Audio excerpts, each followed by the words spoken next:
सोनाक्षी सिन्हा जो कि एक मुसलमान लड़के से शादी रचाने का किया फैसला और इस फैसले से पूरा हिंदू समाज को ठेस पहुंचा है, तो मैं यही चाहता हूं कि इस बात को ध्यान से सुनिए आप लोग। हिंदू के छोरी खोजल तो मुसलमान हो, छोरी के रामायण अब पढ़ब कुरान हो।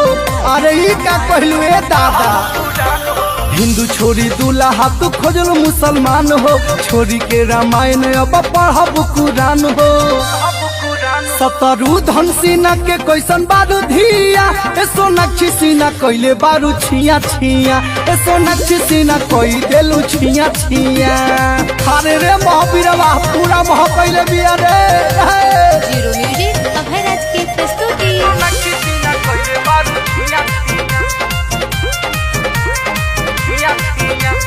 राम हनुमान जी के करबू ना पूजा, जाके मस्जिद